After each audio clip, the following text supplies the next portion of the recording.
구독과 좋아요, 그리고 영상 제작하고 분석하는데 슈퍼생스는 큰 도움이 됩니다. 최종 선택은 각자의 판단 기준에 맞게 활용해주세요. 나폴리 대 코모, 과연 거인의 몰락이 될지 아니면 새로운 신데렐라 스토리가 쓰여질지 오늘 이 경기에 숨겨진 이변의 가능성을 한번 파헤쳐 보겠습니다.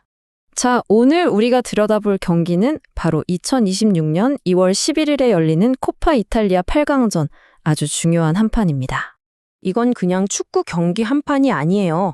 뭐랄까 전설적인 스타디오 디에고 아르만도 마라도나에서 펼쳐지는 서서히 무너지고 있는 거인, 나폴리와 완전한 혁명을 꿈꾸는 새로운 도전자 코모 1007의 정면 승부라고 할 수 있죠. 여기서 이기는 팀이 갖게 될 보상은 정말 어마어마합니다. 바로 인터밀란과의 준결승전 티켓이 걸려 있거든요. 두 번에 걸쳐 치러지는 이 경기는 사실상 어느 팀이든 시즌 전체의 운명을 결정지을 만한 아주 중요한 분수령이 될 겁니다. 자, 그럼 먼저 나폴리의 상황부터 한번 자세히 들여다볼까요? 사실 여기까지 올라오는 과정이 결코 순탄치만은 않았습니다. 오히려 그들의 갑옷에 깊은 균열이 있다는 것만 드러났죠. 16강전에서 칼리아리를 만났는데 글쎄요, 1대1로 비기면서 경기를 아주 어렵게 끌고 갔습니다. 결국 승비차기까지 갔는데 이게 무려 9대8까지 가는 대접전이었어요. 여기서 놀라운 건 골키퍼인 바냐 밀린코비치 사비치가 직접 마지막 키커로 나서서 골을 성공시키면서 정말 그야말로 간신히 다음 라운드로 올라왔다는 겁니다.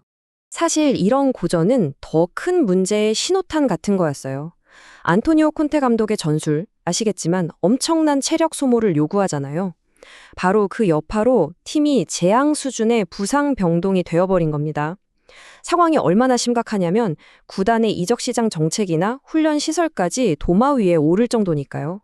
그중에서도 가장 치명적인 타격은 바로 주장이자 수비의 핵심, 조바니 디 로렌초의 부상입니다. 그의 무릎 부상은 단순히 선수 한 명이 빠지는 걸 넘어서 나폴리의 오른쪽 공격 루트와 팀 전체의 수비 밸런스를 한꺼번에 무너뜨리는 정말 뼈아픈 손실이죠. 하지만 진짜 위기는 따로 있습니다. 콘테 감독의 고강도 압박 축구의 심장, 바로 미드필드진이 완전히 붕괴 직전이라는 거예요. 프랑크 잠보 안기사, 빌리 길모어, 그리고 케빈 더브라위너까지 핵심 자원들이 전부 다 빠져버렸습니다. 여기에 스콧 맥도미니의 출전 여부마저 매우 불투명한 상황이고요. 상황이 이렇다 보니 콘테 감독은 어쩔 수 없이 23살의 어린 유스 출신 선수 안토니오 베르가라에게 기댈 수밖에 없게 됐습니다.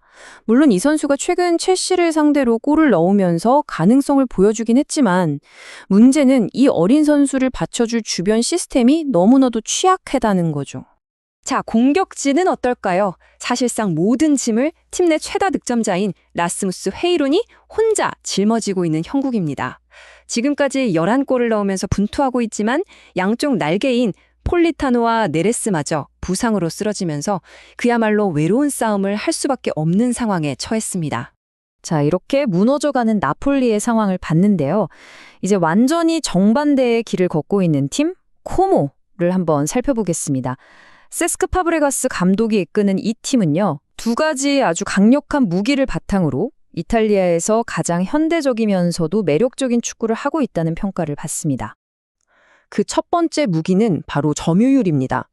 최근 아탈란타와의 경기를 보면 이게 얼마나 대단한지 알 수 있는데 무려 79%의 볼 점유율을 기록하면서 슈팅을 25개나 가져갔어요.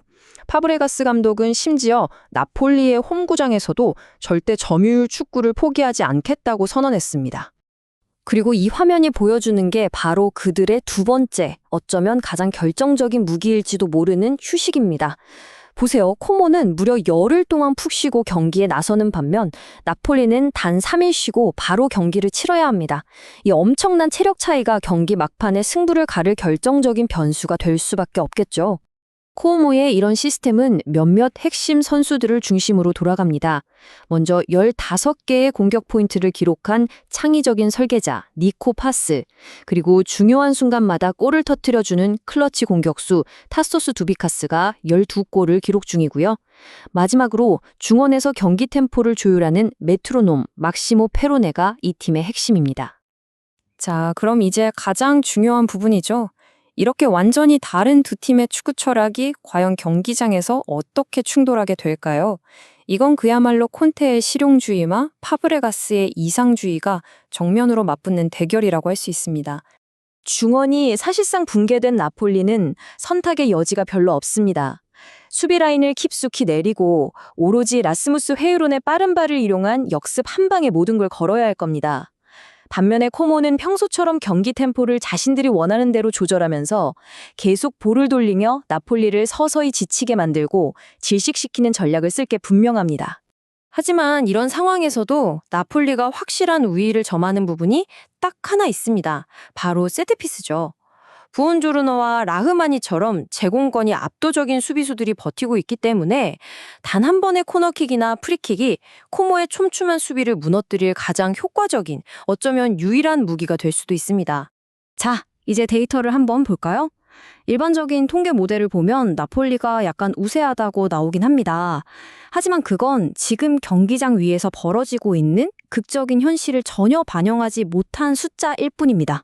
자, 이 화면을 한번 보세요. 이게 정말 흥미로운 지점인데 기본적인 확률만 보면 나폴리 승리가 40.77%로 가장 높게 나옵니다. 하지만 이 숫자는 그냥 팀 이름값이나 과거 데이터만 보고 계산한 어떻게 보면 착신현상 같은 거예요. 지금 이 경기의 승패를 가를 가장 중요한 현실적인 변수들이 완전히 빠져있기 때문이죠. 그래서 저희는 여기에 현실적인 가중치를 적용해서 확률을 다시 계산해 봤습니다. 먼저 이 엄청난 휴식일 차이의 15%를 나폴리의 치명적인 부상 문제의 가장 큰 비중인 20%를 그리고 최근 코모가 원정에서 보여준 강력한 경기력의 10%, 마지막으로 심리적으로 무너지고 있는 나폴리의 상태의 5%를 반영해서 확률을 재조정했습니다. 자, 그럼 코모의 승리 또는 무승부라는 기본 확률에 이 가중치들을 모두 더하면 어떤 결과가 나올까요? 놀라지 마세요. 이변이 일어날 확률, 다시 말해 코모가 이 경기에서 패배하지 않을 실제 확률은 무려 64.8%까지 치솟게 됩니다. 데이터가 아주 명확한 방향을 가리키고 있는 거죠. 이러한 데이터를 바탕으로 이 경기가 실제 경기 당일에 어떻게 흘러갈지 그 최종 시나리오를 그려볼 수 있습니다. 결론적으로 이 경기는 팀의 명성이 아니라 지금 당장의 현실에 집중해서 봐야 합니다. 그래서 가장 합리적인 예측은 코모의 더블 찬스, 즉 코모가 정규 시간 90분 안에 패배하지 않을 거라는 겁니다. 아마 무승부로 끝나거나 혹은 경기 막판 체력이 떨어진 나폴리 선수들이 무너지면서 코모가 1대 0이나 2대 1로 승리하는 그림을 예상해 볼 수 있습니다. 엔진이 완전히 고장나버린 나폴리에게 남은 유일한 희망은 어쩌면 저 외로운 스트라이커의 번뜩이는 한 방이나 골키퍼의 영웅적인 선방쇼뿐일지도 모릅니다. 여기서 던져야 할 질문은 바로 이것입니다. 잘 짜인 시스템과 살아남기 위한 생존 본능의 대결에서 과연 단 한 명의 영웅이 이 모든 데이터를 뒤엎는 기적을 만들어낼 수 있을까요?